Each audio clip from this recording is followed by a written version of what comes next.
안녕하세요. 나무 아카데미입니다. 오늘은 마지막 간단하게 수능과 관련된 내용을 살펴드리는 영상의 마지막 문제 유형 말씀을 드리도록 하겠습니다. 자, 문제 유형은 나와 있는 문제를 통해서 간단하게 살펴드리도록 하겠습니다. 자, 나와 있죠? 이 첫 번째 발문에서 바로 이야기를 하였습니다. 윗글의 서술상의 특징으로 적절한 것은 서특입니다. 개념 이론과 관련된 서특 문제입니다. 예를 들어서 역술행적 구성 방식이 무엇이면 알 수가 없죠. 그리고 여기 보시면 냉소적 어조. 자, 이것을 서술상의 특징이라고 하는 개념 이론에 넣어서 설명을 하시는 선생님들도 있으시지만 한편으로는 이렇게 볼 수도 있습니다. 어휘력. 국어는 언어 영역이기 때문에 당연히 기초적인 어휘력은 갖추고 있어야 합니다. 이러한 어휘력과 관련된 문제이다로 볼 수도 있습니다. 자, 이러한 것이 개념 이론에 관한 문제이고 나머지들은 전부 다 내용 일치입니다. 무슨 말이냐? 지문의 내용을 읽고 지문의 내용과 확인을 하는, 비교 대조를 하는 이러한 문제. 간단합니다. 이렇게 둘로 나눌 수가 있습니다. 물론 예전에는 많이 출제가 되다가 요즘에는 자주 출제가 되고 있지 않은 어휘 문제, 그리고 사자성어 문제도 있기는 하지만 실제로는 딱 이 정도에서 출제가 된다라고 보시면 되겠습니다. 자, 그리고 독서 갔다가 갈게요. 그냥 순서상으로. 자, 독서 문제는 어떻게 되느냐. 예전에는 내용 전개 방법이라고 해서 뭐 정의, 예시, 비교 등과 같은 내용 전개 방법을 가지고 와서 그 내용 전개 방법을 활용한 문제가 출제가 되었으나 요즘에는 그러한 문제들은 거의 출제가 되지 않고 그냥 오로지 내용일치. 문제 유형이 너무 간단한데요? 라고 생각을 하시면 큰 오산인 게, 자, 여기 보셔도 이게 지구 탐사와 관련된 글인데 본 적이 있나요? 이러한 지문을, 이러한 내용을 이미 한번 읽어보셨거나 배경 지식으로 알고 계시는 학생들이 얼마나 있을까요?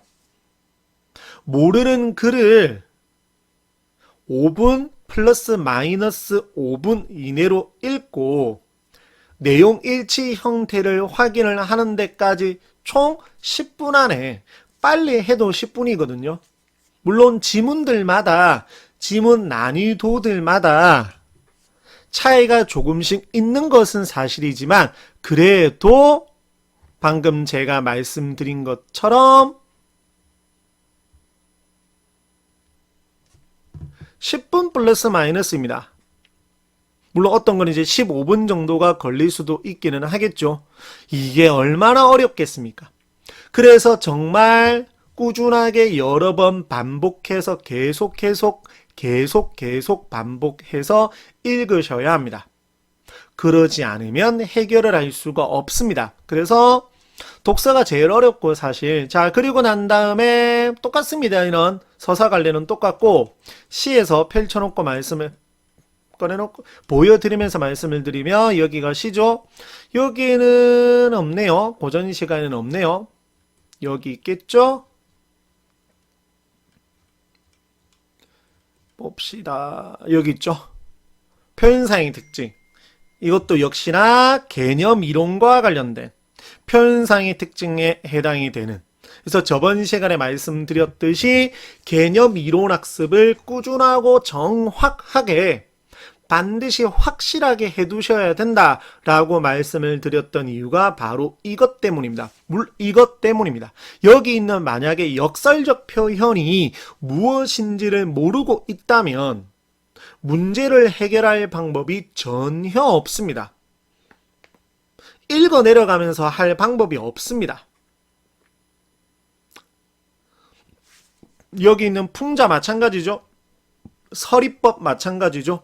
유사한 문장 구조 반복도 마찬가지죠. 유사한 문장 구조 반복을 무엇이라고 하는지 혹시 알고 계시나요? 세 글자로 대구법이라고 하거든요. 이러한 표현상의 특징. 그러나 사실 지금까지 살펴보면 개념 이론과 관련된 문제는 앞선 영상에서 말씀드렸듯이 많지가 않습니다. 독서에서는 거의 출제가 되고 있진 않은 상황이고, 그러면 문학에서 두 문제 정도만 출제가 된다라고 보시면 되겠죠. 자, 그리고 이제 시에서는 시어 시구의 의미라고 하거든요. 저는 다른 강사분들께서는 조금 다른 식으로 표현을 할 수도 있습니다. 자, 이러한 것. 시를 독해할 줄 알아야 되는, 시를 읽을 줄 아는. 자, 여기서부터가 사실은 이제 글을 읽는 방법이거든요. 그래서 원래 학습이라는 게, 국어 공부 학습이라는 게 간단하게 지피지기면 백전백승이라고 수능 시험이 어떻게 어떤 형태로 출제가 되는지를 알고 있는 거, 이게 우리 앞서 첫 번째 영상에서 말씀드렸던 거죠. 그리고 기초 학습으로서 개념 이론 학습이든 어떠한 학습이 되어 있어야 되느냐, 오늘 말씀드린 것까지 포함을 하면 어휘력까지 들어간다라고 보시면 되겠죠. 그 다음 어떤 문제 유형들이 있는지 유형을 파악하는 것. 그리고 마지막이 바로 무엇이냐? 방법입니다.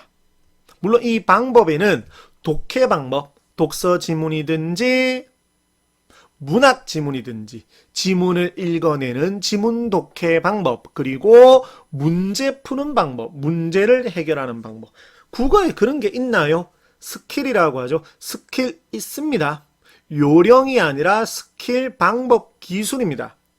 국어의 기술이라는 책도 있을 정도로 국어에도 기술이 반드시 있습니다. 이것을 이제 체화를 하는, 연습을 하는 거죠. 꾸준하게 체화를 하는 이러한 형태.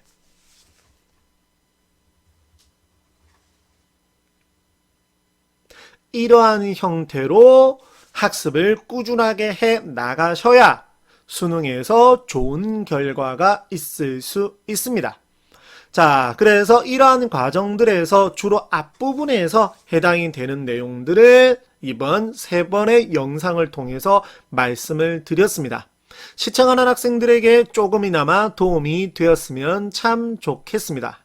감사합니다.